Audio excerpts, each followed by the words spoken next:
suis Jean Duchesne, je suis l'exécuteur littéraire du cardinal Lustiger.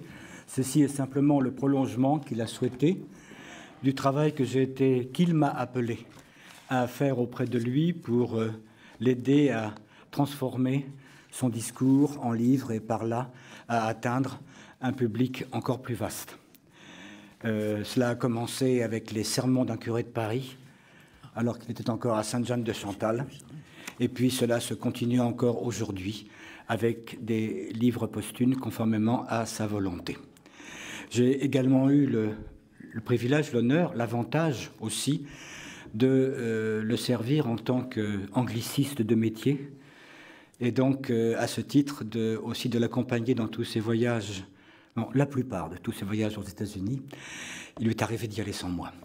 Et notamment en 1998, à l'occasion du prix Nostra Aetate, auquel le rabbin Sirat faisait allusion dans son message, et qui a effectivement été un très grand moment, puisque je me rappelle très bien qu'ils se sont enfermés tous les deux en arrivant à New York, dans un petit salon de la résidence du cardinal O'Connor, pendant que je faisais comme je pouvais la conversation à Madame Sirat.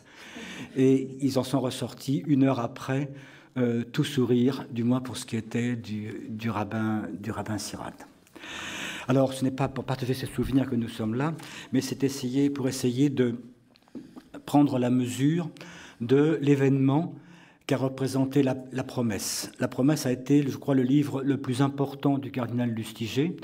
Au niveau des chiffres et des ventes, il vient juste après le choix de Dieu, qui, dans les années qui ont suivi, à toutes éditions, rééditions, poches, clubs, etc., confondus, dépassé les 500 000 exemplaires. La promesse a également fait un score impressionnant. Pourquoi? Parce que c'était un livre absolument décisif sur un point qui n'est pas un point secondaire de la foi chrétienne, qui n'est pas un point secondaire non seulement de la foi chrétienne, mais je dirais de l'histoire du salut, c'est-à-dire de l'histoire de l'humanité et de l'histoire du monde. Le cardinal Lustiger n'a pas conçu cela comme un livre. Vous le savez, l'origine en a été une retraite qu'il a prêchée aux sœurs du Bec et Loing en 1979. Je pense que le père Charles vous en parlera.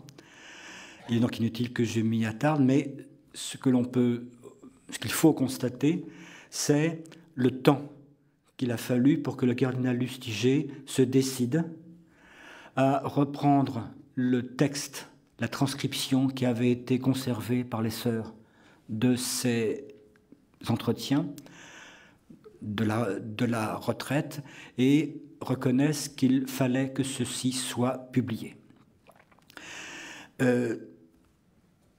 Un point, pourquoi y est-il cédé? Pourquoi a-t-il cédé aux objurgations de ses amis qui connaissaient ce texte? Je crois qu'il s'est rendu compte que c'était quelque chose qui le dépassait, qui dépassait son propre itinéraire, et que cela avait une portée et une signification au-delà de sa personne et de son histoire.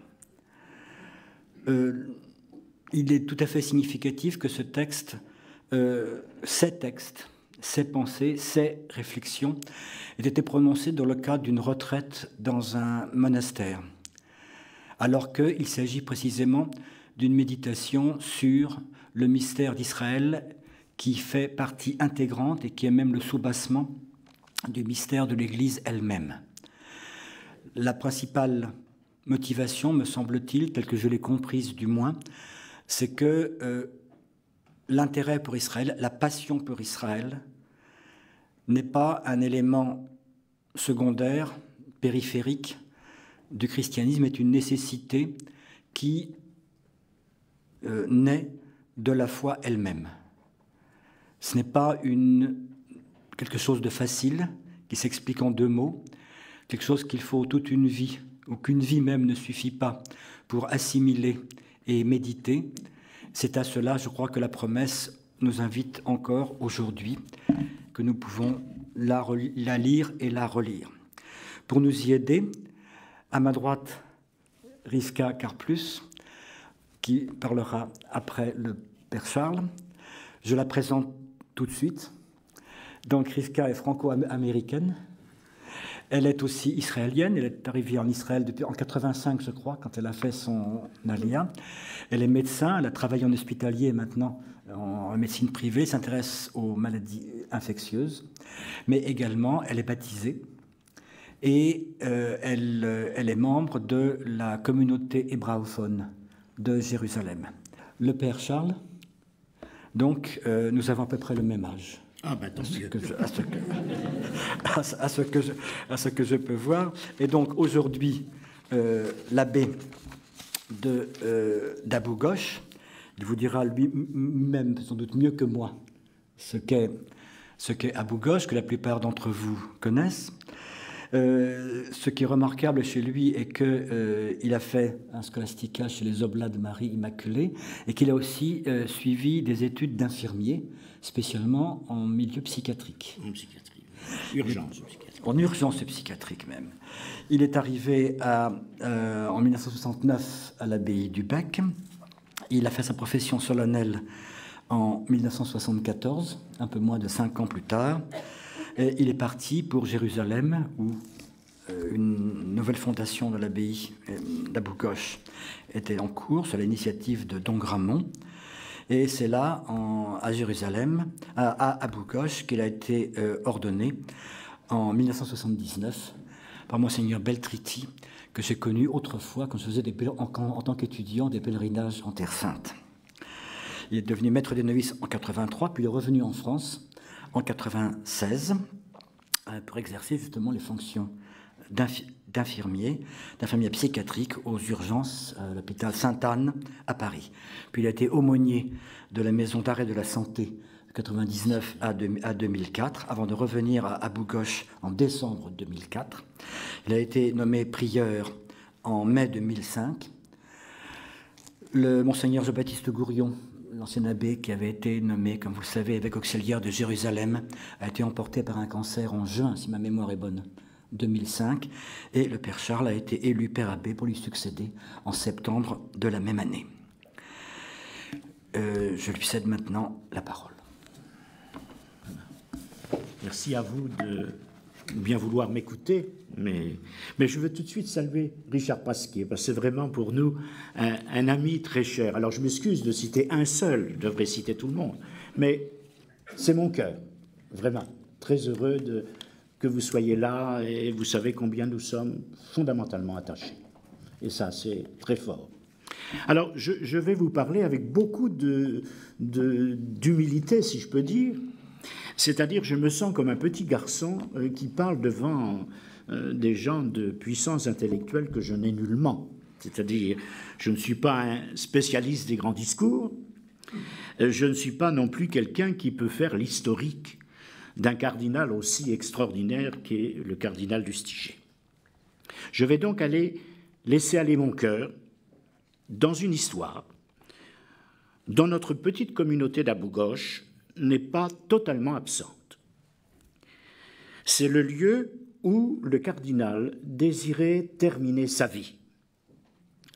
Il en fit la confidence à Jean-Luc Marion quand il était en fin de son mandat à Sainte-Jeanne de Chantal. Quand il a quitté Sainte-Jeanne, son idée était de finir chapelain ou aumônier au monastère d'Abou Ghosh. Je crois qu'on n'avait pas besoin d'aumônier, mais enfin, lui se voyait comme aumônier. Et lui, Marion, le voyait plutôt comme ayant un diocèse à problème. Ils ont parié 100 francs et une bouteille de champagne. Et quand le cardinal a été élu, été nommé évêque d'Orléans, alors il s'exécuta et donna ses 100 francs à Marion et la bouteille de champagne qu'ils ont partagée avec l'épouse de Marion. Plus tard, vers la fin de son service à l'archevêché de Paris, il confia à sa famille, son neveu, m'a confirmé lui-même ce qu'il avait dit à un repas familial, et qu'il désirait finir sa vie à Abou Ghosh. Il n'en fut pas ainsi, vous le savez, mais il a vécu ses dernières Pâques et son dernier Seder chez notre ami André Chouraki, avant d'entrer dans la maladie. Oui, ça fut pour nous un lien très particulier avec le cardinal Lustiger. Pour ma part, tout le temps où j'ai été à Paris, à l'hôpital Sainte-Anne et à la prison, il était, je peux dire, mon père spirituel. C'est-à-dire que je le voyais tous les 3 semaines ou quelque chose comme ça. Donc un lien très véridique. Pouvant dire, cet homme est extraordinaire, peut avoir aussi un caractère de cochon. Soyons corrects. L'origine de son livre, qui est un non-livre, ça vous venez de le dire, c'est un non-livre, ce n'est pas un livre, c'est la vie d'un juif qui a rencontré le Christ absolument pas indépendamment de l'histoire d'Israël. Ce qui est assez nouveau dans beaucoup de conversions de juifs à travers l'histoire, qui souvent rejetaient l'histoire d'Israël, tandis que lui a assumé encore davantage l'histoire d'Israël. Pour moi, c'est un non-livre. L'origine, ce fut une petite rencontre entre le père Lustiger, alors curé de Sainte-Jeanne de Chantal, et notre petite communauté d'Abou-Gosh, qui n'avait que 4 mois d'existence. Il faisait, comme chaque année, le pèlerinage de Terre Sainte entre Latroun, que vous connaissez, Emmaüs Nécopolis, et Jérusalem à pied. Il n'a plus fait une fois nommé évêque d'Orléans. Il n'est plus retourné en Israël que beaucoup plus tard. Il s'arrête chez nous un instant, visite à l'église, et vous allez reconnaître son tempérament, donne un conseil comment améliorer l'acoustique de l'église. Normal. Ce conseil n'a rien résolu du tout à l'acoustique, mais nous a mis une certitude au cœur. Il est parti en disant « Cette fondation tiendra, car vous avez derrière vous, et ça c'est important, une communauté et un abbé. » Abbé qu'il ira voir dès son retour en France, il lui dira « J'ai eu la joie de visiter vos frères, ils étaient à eux 3 un signe de paix.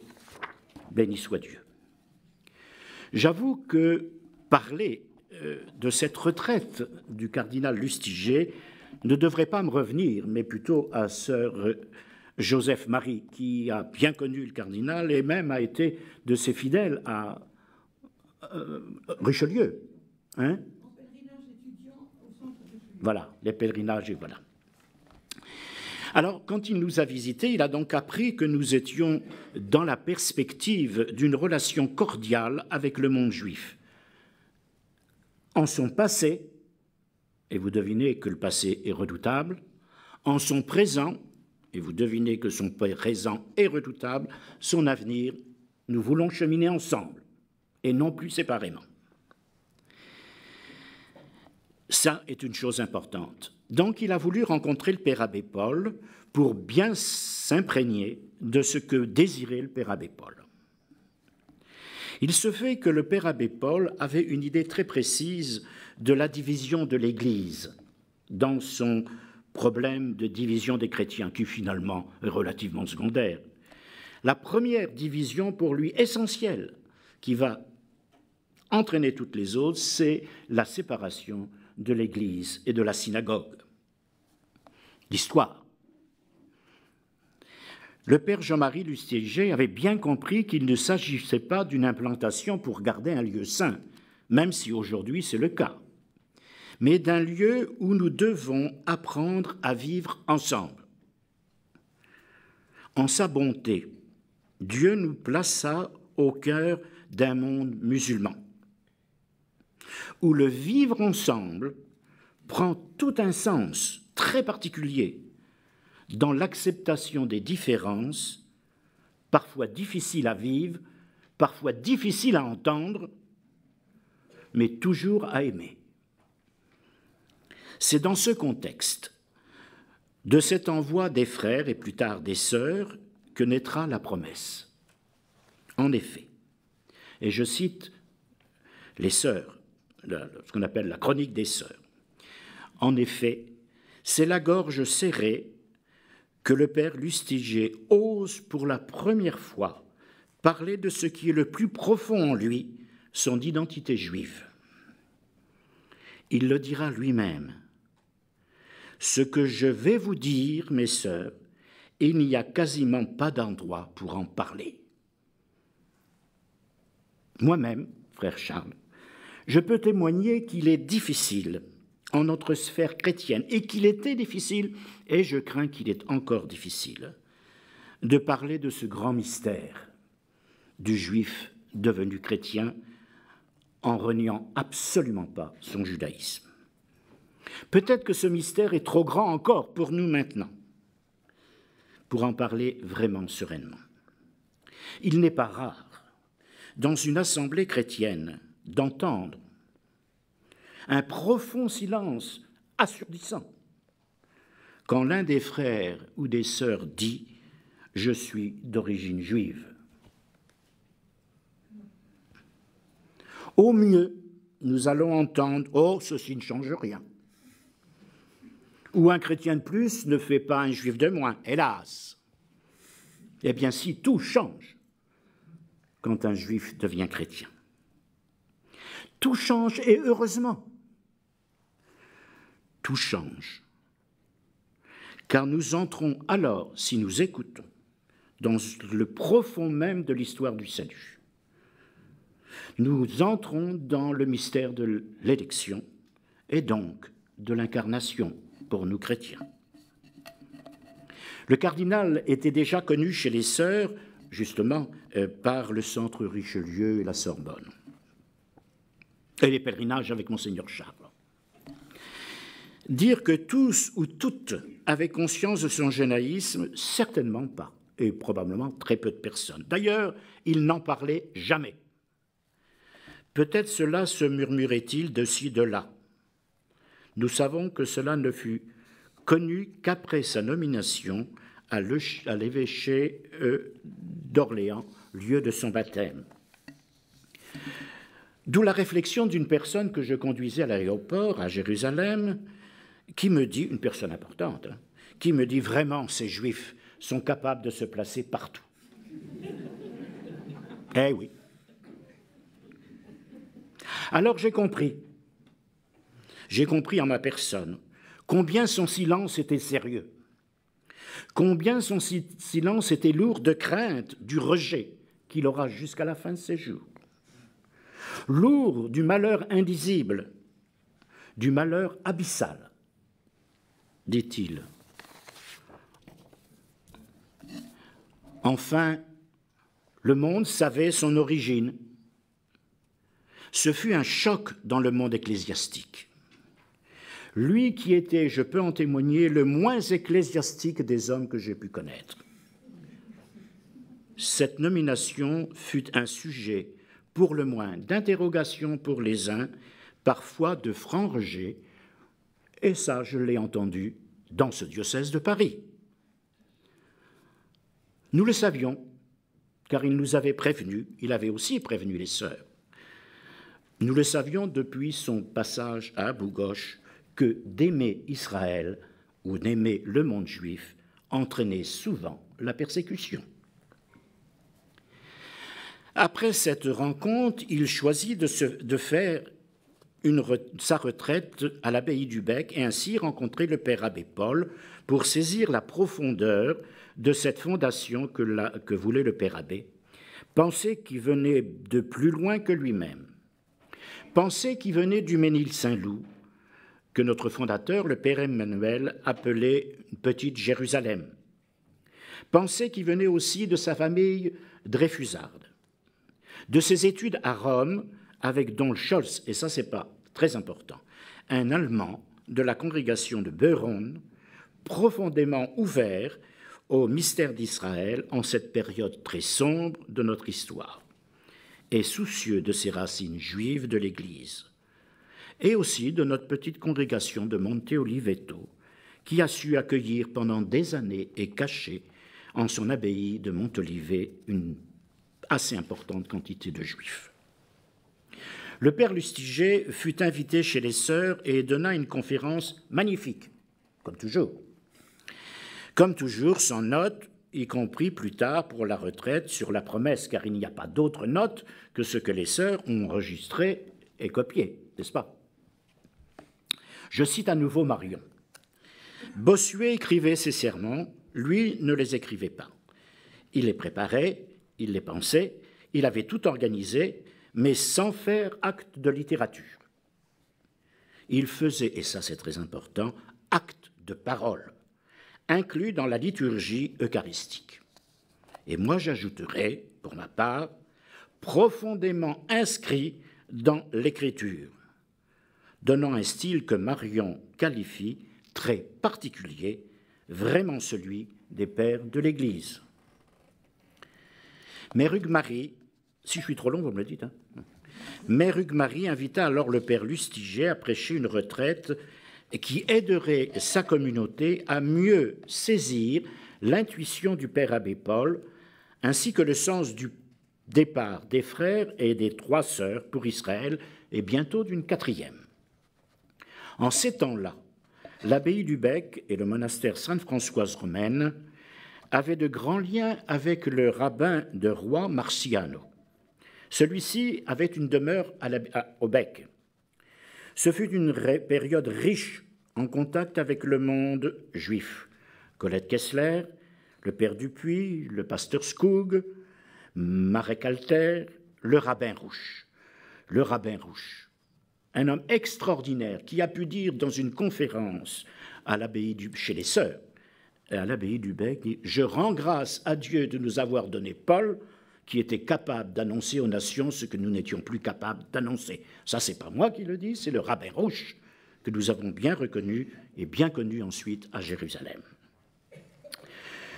Nous avons même célébré Simchat Torah dans la grande salle du Congrès, pour vous dire comment les liens étaient profonds.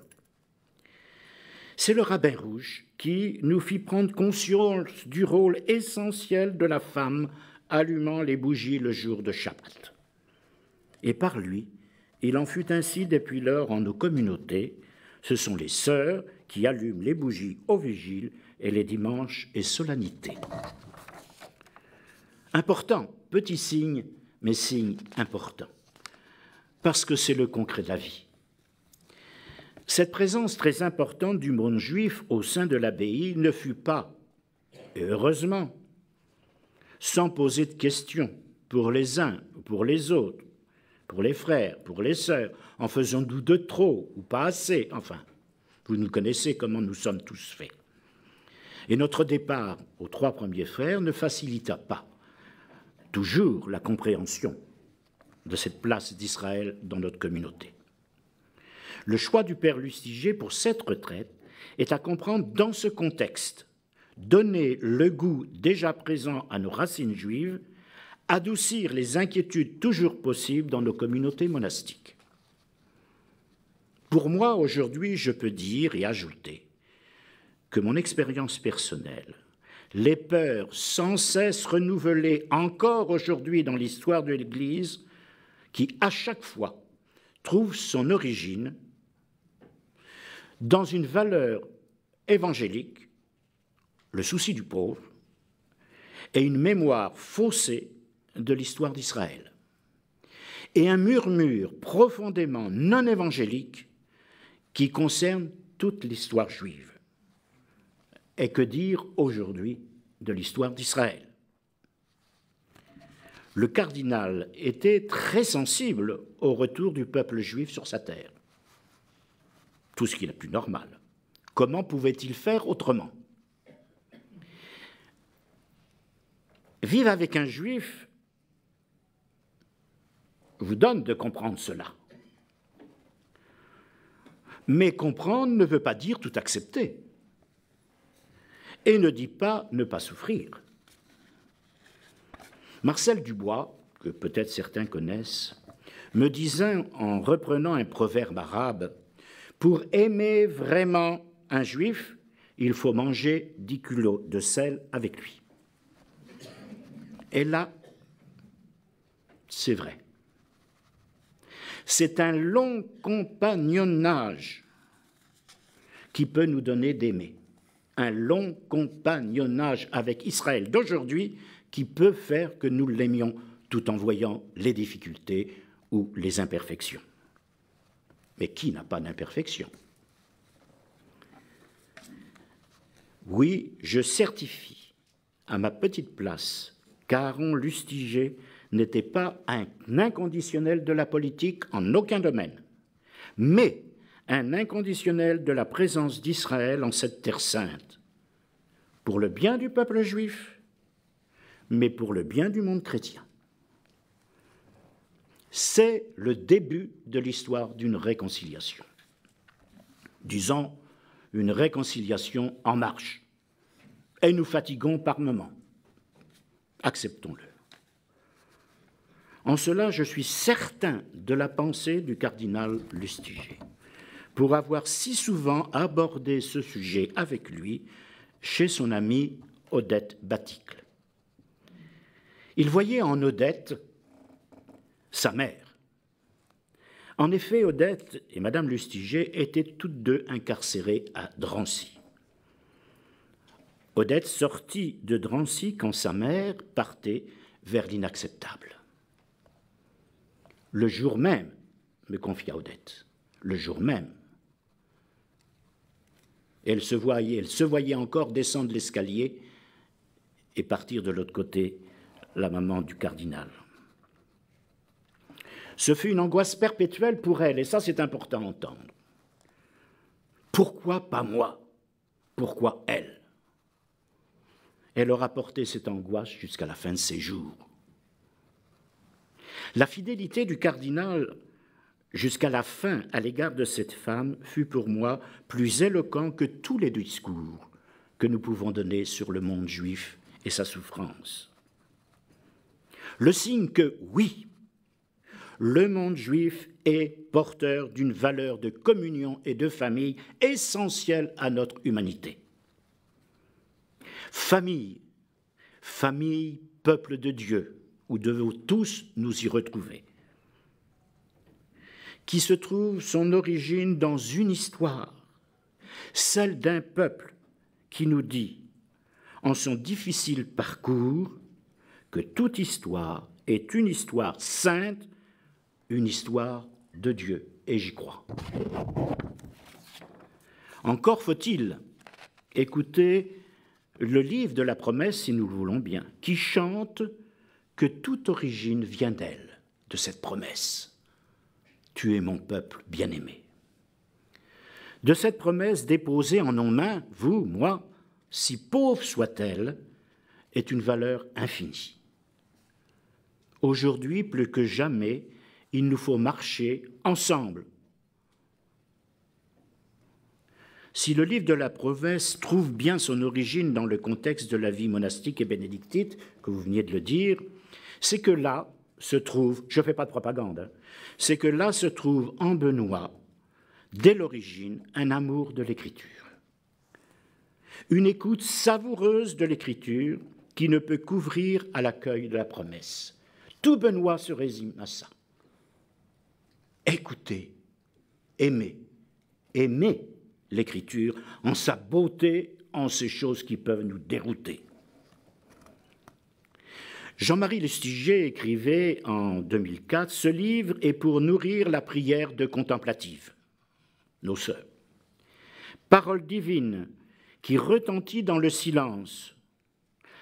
Alors le silence, mettez ça au sens noble du terme, pas le silence, on ne parle pas, le silence noble.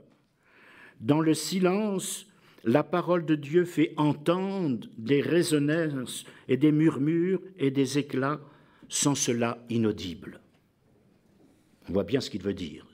Sans cette espèce d'amour de l'Écriture, on ne peut rien comprendre, rien entendre. Et il dit à nos sœurs, « Sans vous, je n'aurais jamais pris 8 jours de ma vie pour ce qui est le plus important pour moi. » Ses origines juives. La vie monastique, les Juifs de l'Église, disait un grand témoin que nous avons bien connu à Jérusalem, à l'abbaye de la Dormition, le père Stegman, peut-être que quelques-uns l'ont connu, donnera sens à cette vie centrée sur l'histoire du salut en Israël d'aujourd'hui. Lui, le juif, vraiment, devenu chrétien, et le chrétien devenu juif, c'est ce qu'il disait de lui-même, le rescapé de la Shoah, faisant son alia à Jérusalem, en l'abbaye de la Dormition, alors membre de la congrégation allemande de Beuron. Vous imaginez le chemin, en un acte de réconciliation fondamentale et de pardon. C'est dans ce courant que nous devons tous nous mettre. Nous sommes sur le chemin, long chemin, ensemble. Nous allons pouvoir, juifs et chrétiens, et je l'ai dit au congrès des abbés, accueillir le questionnement de l'islam que si nous sommes ensemble, juifs et chrétiens. Ce n'est pas une phrase pour faire joli que je vous dis là, mais une phrase dont je suis certain de la profondeur, car le Seigneur nous a placés dans un monastère qui est dans le monde musulman. Nous ne pourrons affronter ce dialogue avec l'islam qu'ensemble, autour du don de la Torah. J'en terminerai par une parole du Père Abbé Paul, parlant à la communauté d'Abou Roch quand nous nous sommes installés. « Il vous faut revenir à Saint Benoît et au Père en une théologie biblique plus que scolastique. » Merci de votre attention.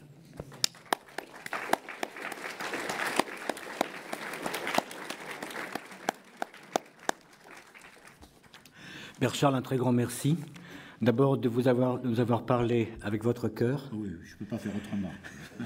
Mais aussi de nous avoir éclairé sur certains points de l'histoire, mais également de la substance, qui est peut-être moins cachée, vous l'auriez voulu.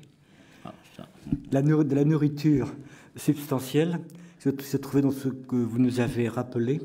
D'abord, en ce qui concerne, bien sûr, l'importance de l'écriture et de la Torah, y compris pour les chrétiens. Et puis aussi l'importance de la tradition bénédictine, dans cette redécouverte par les chrétiens de leurs racines juives. Et enfin, je crois, l'importance également de la personnalité de Don Paul Gramont, dont je puis témoigner que le cardinal Lustiger lui restait attaché et en parlait encore jusqu'à son dernier souffle. Merci. Je passe maintenant la parole à Rivka, c'est-à-dire Rebecca, si j'ose franciser la chose, qui est donc membre de la communauté hébraophone de Jérusalem, en me permettant de signaler l'article qu'elle a donné pour le numéro de communion consacré au cardinal Lustiger en 2008, où vous trouverez un certain nombre à la fois de points d'histoire et de définitions théologiques qui me paraissent absolument décisives pour tout ce dont elle va nous entretenir maintenant. Merci. Sur l'église de la circoncision. Voilà. Donc, nous venons d'entendre plusieurs fois que cette première partie du livre de la promesse est des paroles qui sont nées, formulées dans une retraite. Et une retraite qui est donnée au monial du Bec et Loing, donc une communauté chrétienne contemplative. La deuxième partie du livre est tout à fait différente. C'est des conférences données par le cardinal Lustiger dans des milieux juifs. Que des chrétiens souhaitent lire un livre de ce genre, c'est très compréhensible. Les Sœurs du Bec ont fait la demande en s'intéressant au mystère d'Israël et tout chrétien qui s'y intéresse pourrait souhaiter lire le livre. Que des juifs souhaitent le lire, c'est un livre qui peut intéresser un juif ou qui s'intéresse au dialogue judéo-chrétien ou qui a une certaine curiosité pour le personnage du cardinal juif. Et dans son introduction, le cardinal Lustiger dit clairement qu'il suppose que les deux parties seront lues et par juifs et par chrétiens, et il dit ce qu'il voit comme la difficulté. Certains passages de la première partie peuvent paraître excessifs ou parfois déconcertants à des lecteurs juifs, et certains passages de la deuxième partie déconcertants ou parfois excessifs à des lecteurs catholiques. Et en lisant cela, je me suis posé la question, mais pourquoi est-ce qu'un lecteur juif voudrait lire justement cette première partie qui est donnée en milieu chrétien? Et s'il choisit de le lire, qu'est-ce qu'il y trouvera? Qu'est-ce que cette retraite peut avoir à lui dire? Avant d'oser en parler, il y a quelques précisions qui me semblent nécessaires. D'abord, comme Jean a dit, je suis juive et chrétienne.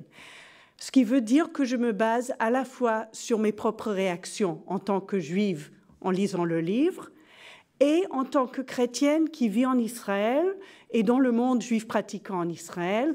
Donc c'est à partir de discussions sur les mêmes sujets que j'ai eu avec mes amis et parfois certains d'eux qui ont lu le livre en anglais qui ont aussi parlé de leurs réactions.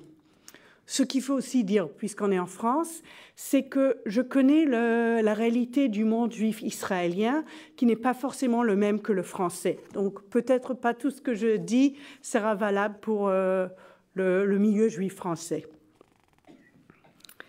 Ce que je propose, c'est d'aborder le sujet en 4 parties.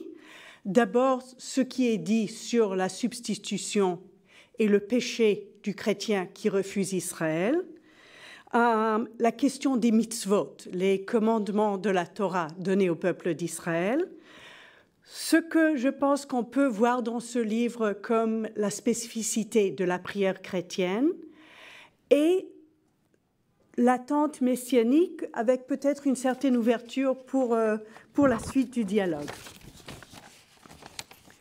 Donc, dès les premières phrases du livre, Jean-Marie Lustiger dit très clairement qu'il ne s'agit absolument pas de substitution de l'Église à Israël comme peuple de Dieu. Il dit « l'Église apparaît à Jérusalem après la Pentecôte comme assemblée. Kahal en hébreu, ecclésia en grec. Il est inimaginable qu'elle prétende se substituer à Israël. » Donc déjà que ce soit dit si clairement, c'est peut-être évident, mais c'est important. Après, en explorant la relation entre le peuple d'Israël et l'Église, le cardinal Lustiger souligne combien l'Ancien Testament est important comme chemin. Il dit « L'Ancien Testament n'est ni une propédeutique, ni une préparation littéraire, ni un recueil de thèmes et de symboles. C'est un chemin véritable, nécessaire et actuel. Actuel, non par des rapprochements anecdotiques, mais par la communion et l'obéissance à Dieu, actualité spirituelle de l'entrée dans le mystère de l'élection. » Là, il rappelle l'importance pour le chrétien non seulement des textes bibliques de l'Ancien Testament, mais encore plus que le lien avec le peuple d'Israël est un lien avec un peuple en son histoire et son actualité. C'est un peuple vivant et actuel. Encore une fois, ça peut sembler évident, mais il n'est pas infréquent qu'on entend des expressions, y compris dans les homélies, du genre « la fête de Hanouka telle qu'elle était célébrée par les Juifs ». On la célèbre encore. Et donc, c'est un rappel qui est encore nécessaire, même s'il y a beaucoup de chemin qui a été fait. En parlant du refus d'Israël, Jean-Marie Lustiger l'identifie clairement au refus du Christ. Il dit qu'il s'agit du refus du Christ tel qu'il se donne, la haine de l'élection telle que Dieu la donne. C'est le test du mensonge dans la fidélité à l'égard de Dieu, c'est donc le péché. En disant cela, il en parle dans le contexte du massacre des innocents, puisque c'est une retraite sur l'évangile de saint Matthieu. Hérode, qui est un usurpateur, tue les enfants de la maison de David parce qu'il refuse d'accueillir la naissance du Messie, qui lui est fils de la maison de David. Je cite, « Le péché d'Hérode, l'évangéliste nous le dit, c'est son refus de reconnaître ce qui est donné précisément comme une bonne nouvelle, la grâce faite à Israël. Le péché d'Hérode est de refuser l'élection d'Israël pour s'en emparer et se substituer à elle. » Et là, il explique la persistance de cette tentation chez les chrétiens. Parce que pour le pagano-chrétien, le chrétien venu des nations, il s'agit de reconnaître la grâce qui est donnée à un autre, qui est donnée à Israël. Et ça, c'est toujours difficile. Et quand il parle de l'antisémitisme, c'est dans ce même contexte, disant que l'antisémitisme chrétien apparaît non pas comme un problème particulier de racisme parmi d'autres, mais en vérité comme un péché un péché dont l'énormité est significative d'une infidélité profonde à la grâce du Christ. Donc, vous savez qu'il y a plusieurs documents d'Église, surtout depuis le Haut Concile et depuis, qui disent et cette importance de l'Ancien Testament et qu'on ne peut pas se prévaloir de la foi chrétienne pour justifier l'antisémitisme ou l'antijudaïsme. Mais il me semble que d'entendre cela dans le contexte de la retraite a une importance de plus, parce que c'est une lecture priante de l'Évangile dans un contexte chrétien. C'est de dire que tout cela se situe au cœur de la foi chrétienne et que le respect pour l'alliance entre Dieu et le peuple d'Israël est essentiel pour le chrétien. Tout refus d'Israël, encore plus tout antisémitisme, est une trahison de sa propre foi. La deuxième question qui me semble intéressante, c'est toute l'attitude par rapport aux mitzvot, aux commandements. Parce qu'il y a toute une grande discussion dans les premiers chapitres de ce que c'est que les commandements de Dieu à Israël et donc ce que ça veut dire pour un chrétien venu des nations. Mais d'abord, la première chose qu'on note, c'est combien il parle des commandements avec des termes très positifs. C'est un langage très biblique souvent. Souvent, il fait référence au psaume 119.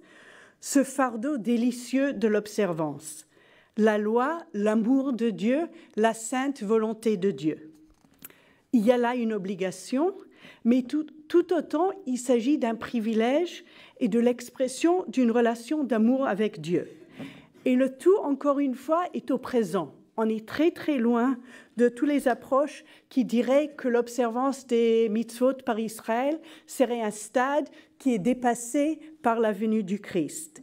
Là, c'est plutôt les commandements de la Torah, tels qu'ils sont donnés par Dieu à Israël, qui restent la référence actuelle face à laquelle le chrétien doit essayer de comprendre ce auquel il a accès et ce qui lui est demandé dans le Christ.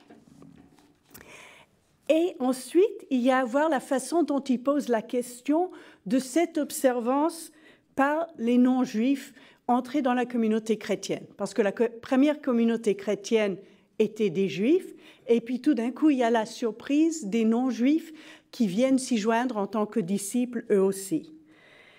Jean-Marie Lustiger dit « Se pose alors à l'Église le problème de savoir à quel point les païens qui prennent part à cette élection vont être tenus aux observances qui sont à la fois la charge, la tâche et le privilège d'Israël. Dans quelle mesure doivent-ils être ou ne pas être associés à la totalité de la mission d'Israël? Voilà le problème majeur de la première génération chrétienne dont témoignent tous les écrits du Nouveau Testament. Et ce qui est intéressant là, c'est de regarder les Actes des Apôtres. Au chapitre 15, il y a le Concile de Jérusalem, cette première réunion où les disciples traitent de la question et se disputent sur ce qu'on va demander aux non-juifs entrés dans l'Alliance. Il y a toute la discussion et puis Jacques, qui est le responsable de cette communauté, prononce la décision et dit « J'estime qu'il ne faut pas tracasser ceux qui, venant des nations, se tournent vers Dieu, mais écrivons-leur de s'abstenir des souillures des idoles, des unions illégitimes, de la viande non saignée et du sang. » Le sang, c'est le meurtre. Car depuis les temps les plus anciens, Moïse a dans chaque ville des gens qui proclament sa loi, puisque dans les synagogues, on en fait la lecture chaque Shabbat. Ce qui est intéressant, si on voit ces quelques commandements qui sont cités, c'est que ça évoque ce qui dans le judaïsme est appelé les Sheva Mitzvot Bnei Noach, les 7 commandements des fils de Noé. C'est ce que, selon le judaïsme, la Torah demande à tous les êtres humains, à tous les fils de Noé. Et donc, c'est ce qui est demandé aux non-juifs. Mais si l'intention est de dire que les chrétiens non-juifs n'ont que les obligations des païens, on pourrait penser qu'ils sont dispensés de l'observance d'Israël. Mais la façon dont Jean-Marie Lustiger s'approche de la question et de dire qu'ils ont l'obligation d'observer les questions, mais autrement qu'Israël. Il dit, si les païens n'observaient pas la loi, ils n'auraient pas ni à l'élection ni à la grâce, mais le don de l'Esprit, grâce du Messie, permet d'observer la loi autrement qu'Israël, qui lui demeure chargé de ce fardeau délicieux de l'observance. Donc, si la pleine observance de la Torah reste le privilège d'Israël, c'est en suivant le Christ, qui lui accomplit parfaitement les mitzvot, que les pagano-chrétiens participent à cette observance, à cet accomplissement des mitzvot par le Christ. Il y a une question qui reste ouverte, c'est qu'en tant que disciples, le pagano-chrétien et le juif chrétien partagent cette suite du Christ et son accomplissement, mais ça laisse ouverte la question de ce qui est demandé spécifiquement aux juifs chrétiens. Et il n'y a pas là de réponse. Le dernier point que je voudrais aborder pour cette méditation sur les commandements, c'est qu'il y a un accent dans l'expression de Jean-Marie Lustiger sur l'incapacité de l'homme à accomplir les commandements de manière parfaite, et donc que c'est Jésus qui les accomplit parfaitement. Il dit, la promesse prophétique, Israël ayant fait l'expérience qu'il est hors du pouvoir de l'homme de rester fidèle à l'accomplissement des commandements, Dieu lui-même pousse son amour jusqu'à lui promettre de changer son cœur et de le rendre capable gratuitement d'observer ses commandements. Donc, cet accomplissement par Jésus est évidemment spécifiquement chrétien. Mais il y a une autre chose qui pose question du point de vue juif, c'est cette manière de souligner l'incapacité de l'homme à accomplir les commandements. Parce que dans le judaïsme, il y a une attente messianique. Dans toutes les prières, il y a l'attente du moment où pourront être accomplis les commandements relatifs au temple et au sacrifice qu'on ne peut pas faire de nos jours. Mais en même temps, les commandements sont situés vraiment dans le présent. La citation la plus fréquente est du Deutéronome, Lo b'shamayim hi. Car cette loi que je te prescris aujourd'hui n'est pas au-dessus de tes forces, ni hors de ton atteinte. Elle n'est pas dans les cieux pour que tu dises « Qui montera aux cieux nous la chercher ? Qui nous la fera entendre afin que nous la mettions en pratique ?» Elle est tout près de toi, cette parole. Elle est dans ta bouche et dans ton cœur afin que tu la mettes en pratique. Et donc le judaïsme se situe dans la position où si Dieu a donné les commandements à l'homme, il donne aussi la possibilité de les observer. Que l'homme y manque sans cesse est une raison de demander le pardon de Dieu et son aide pour revenir et pour essayer de mieux les accomplir la prochaine fois. C'est vrai pour le chrétien aussi, mais il y a une différence de perspective qui est celle de la suite du Christ. Donc, pour conclure cette partie sur les mitzvot, il me semble important de souligner combien Jean-Marie Lustiger montre les mitzvot comme une expression de l'alliance, d'une relation d'amour entre nous et Dieu. Si l'Église perd son lien avec les commandements donnés à Israël, elle risque de perdre ce sens-là des commandements comme relation et comme privilège, de même que qui sont une obligation. Maintenant, je reviens à la question de la prière. Comme nous avons dit, frère Charles l'a beaucoup dit, c'est des paroles qui sont nées et formulées dans le contexte d'une retraite. Et Jean-Marie Lustiger qui n'aurait pas pu les exprimer autrement. Il dit « Pour la première fois de ma vie, j'ai été invité à aborder ce sujet dans la prière d'une communauté contemplative. La foi pleinement partagée permettait la confiance réciproque. Cette communion véritable me donnait la liberté d'esprit et de cœur. » Et donc, quand il parle de la prière chrétienne, la première chose que Jean-Marie Lustiger souligne, c'est combien elle se situe dans la continuité avec la prière d'Israël et en même temps dans la nouveauté qui est celle de l'accès à cette prière par et avec le Christ, qui lui est fils d'Israël, qui lui dit ses prières en Israël. Donc il dit, c'est donc à cette mission de prière d'Israël, y compris avec les psaumes, que les païens ont accès par la foi au Christ. La manière chrétienne dont l'Église accomplit cette mission est de prier avec le Christ lui-même. Recevoir l'actualité de la prière du Christ dans la prière psalmique de l'Église est une des grâces de la croix qui unit le païen à la prière d'Israël.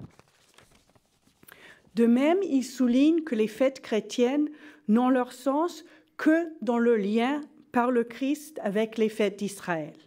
Il dit « Comment comprendre l'Eucharistie et la célébration de Pâques si l'on ne voit pas que c'est la Pâque célébrée par le Christ ?» Encore une fois, il n'y a que le chrétien qui puisse percevoir tout cela de l'intérieur de la foi chrétienne. Mais pour un juif, cette idée que des chrétiens ont besoin de s'associer à la prière d'Israël, qu'ils y sont associés, ça peut expliquer pourquoi le chrétien s'intéresse à la liturgie et aux fêtes d'Israël, pourquoi il voudrait savoir de quoi il s'agit, pourquoi il voudrait parfois y participer. La condition étant ce que le cardinal Lustiger dit très clairement, qu'il n'y ait pas de tentative ni de substitution, ni de s'accaparer la liturgie juive pour dire, enfin, c'est vraiment chrétien. Mais dans le respect de la prière du peuple juif telle qu'elle est vécue par Israël. Maintenant, pour essayer de comprendre ce qui est spécifique à la prière chrétienne, il faut donc commencer par savoir ce que c'est que la prière juive. Je ne vais pas trop parler de la prière juive parce qu'on n'en finirait pas, mais ce que je dirais, c'est qu'il y a une relation qui est très intime et immédiate avec Dieu, qui se situe dans l'alliance entre Dieu et son peuple d'Israël. On peut le voir dans les textes des psaumes, dans la liturgie de Shabbat et des fêtes. C'est une relation profonde et intime et où tout ce qui touche à Israël touche à Dieu lui-même. Je prends un exemple qui est de la prière de Rosh Hashanah et Kippour, Shimcha Na'elacha.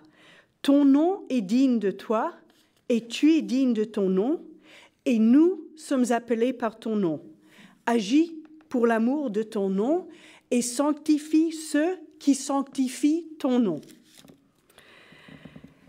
Ce qui distingue la prière chrétienne, si j'ose le formuler, c'est la communion consciente au Christ et le fait de prier Dieu en et avec lui.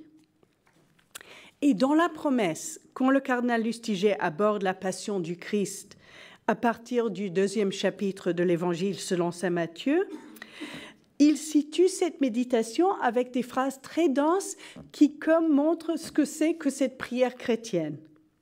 Il dit « Ce que je propose d'aborder ici ne peut être accueilli que face au crucifié, face au ressuscité montrant ses plaies. On ne peut le comprendre que dans l'intime de la vocation chrétienne. Ce sont des propos que Dieu inspire dans la prière qui contemple le Christ. Il s'agit de ce que l'Esprit peut dire à l'Église quand elle-même écoute et reçoit sa vocation propre. Donc, il y a la relation immédiate. Celui qui prie se trouve face au Christ, qui lui est le Messie crucifié et ressuscité. Et il y a en même temps le mouvement des actions de l'homme et de Dieu qui se rejoignent, qui montrent ce que c'est que cette prière avec, en et par le Christ. Le Christ montre ses plaies, le disciple le contemple et accueille les propos que Dieu lui inspire. L'Esprit parle à l'Église, qui est la communauté du Messie réunie en lui, et l'Église écoute en la personne de celui qui prie. Là encore une fois, c'est dit de l'intérieur de la foi chrétienne. Mais je trouve très beau une remarque qu'un de mes amis juifs pratiquants m'a dit. En lisant ces passages, il m'a dit, c'est comme si on ouvrait une fenêtre sur la chambre intime de la prière. Et il y a là quelque chose qui passe, qui dit l'expérience de cette prière, même pour celui qui n'accepte pas ce qui en est proprement chrétien. Et pour être dans la vérité, je dirais aussi qu'il y a là quelque chose qui est l'intensité particulière que Dieu a donnée à Aaron Jean-Marie Lustiger. Et donc, à part tout ce que ça dit sur la prière chrétienne, il y a là quelque chose qui peut intriguer parce que c'est la prière d'un tel homme qui s'exprime.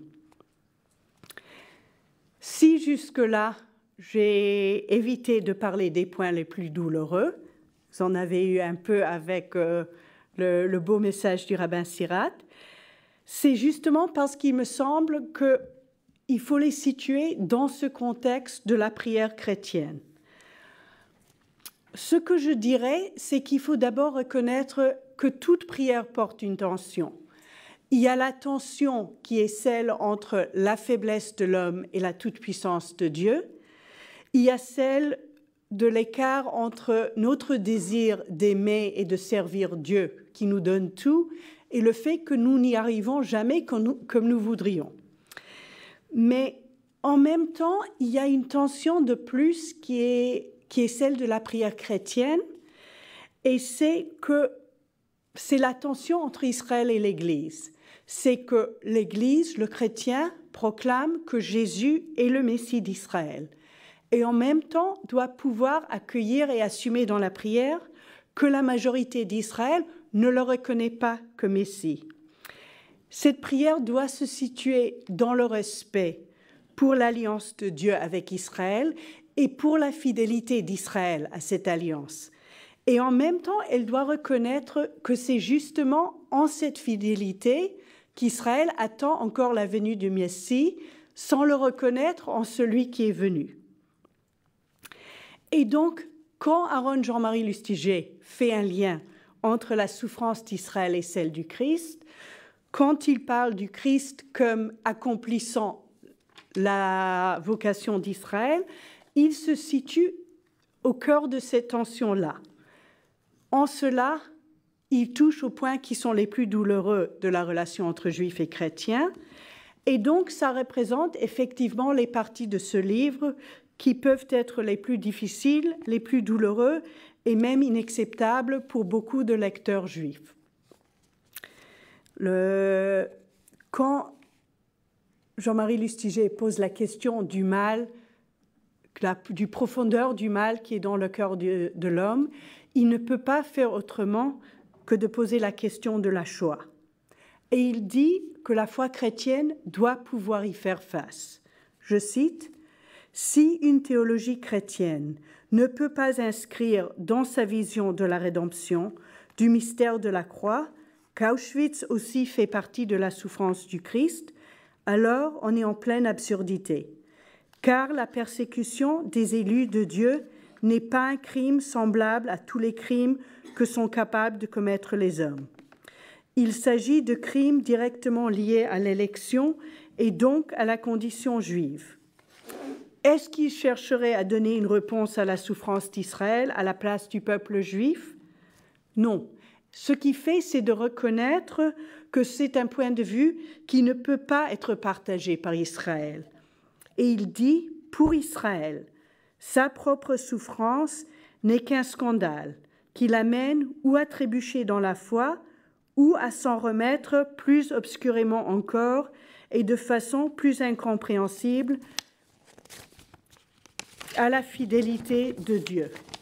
C'est une phrase qu'il faut comprendre dans le respect pour toute la réaction juive après la Shoah, surtout dans la première génération, qui s'est caractérisée surtout par le silence face à l'inexprimable.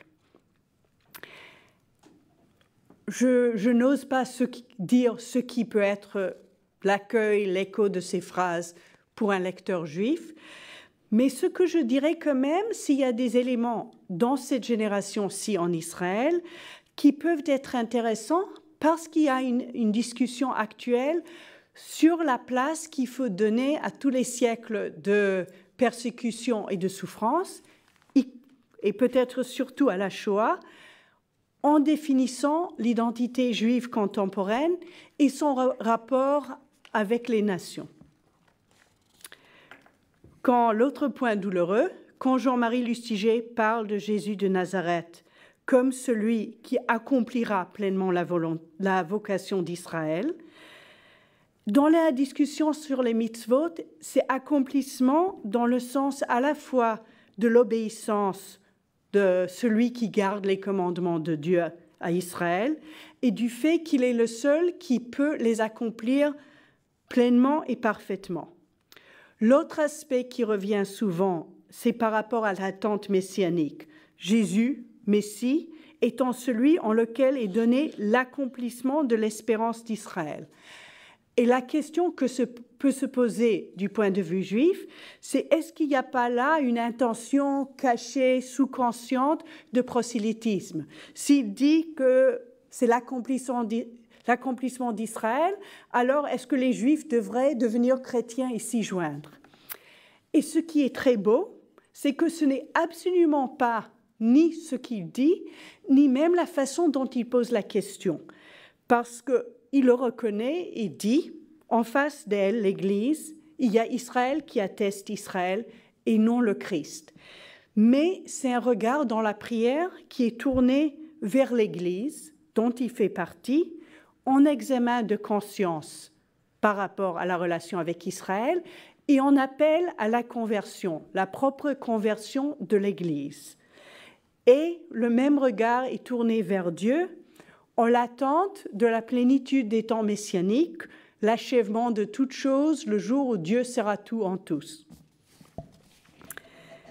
En cette attente messianique, Juifs et chrétiens l'attendent, l'ère messianique promise par Dieu.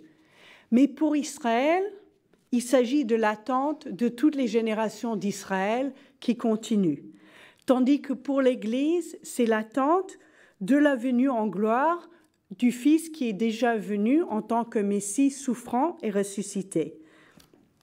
Et dans la promesse, Jean-Marie Lustiger rappelle que l'Église reçoit cette espérance d'Israël et donc partage son attente, que l'Église a besoin de l'espérance continue et vivante d'Israël pour ne pas oublier sa propre espérance messianique. Je cite, « La perte de l'espérance eschatologique dans la conscience chrétienne est certainement une des sources d'appauvrissement considérable et de fortes tentations.